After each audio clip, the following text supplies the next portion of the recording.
úplne nového hnutia, ktoré bude hrať hlavnú úlohu v dejinách ľudstva. Musíme zvýšiť povedomie o tej najkrikľavejšej, najhanebnejšej sociálnej nespravodlivosti, tej, ktorá je páchaná na našich zvieracích bratoch. Akým právom sami ľudia považujeme za nadradených iným druhom. Neexistuje vedecký dôkaz o tom, že by bol človek vo svojej podstate nadradený hovedu, čo nás potom opravňuje žerať a týrať kravu, bíka a vola. Do nám Amerika je sestra kravy, bíka a vola.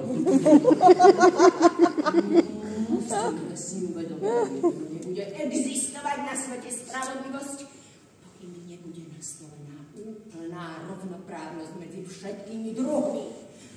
Prasa má rovnaké právo na život ako každý jeden z vás. Jeho život v chlieviku je zločin, za ktorý by sa mal každý jeden z vás hanbiť.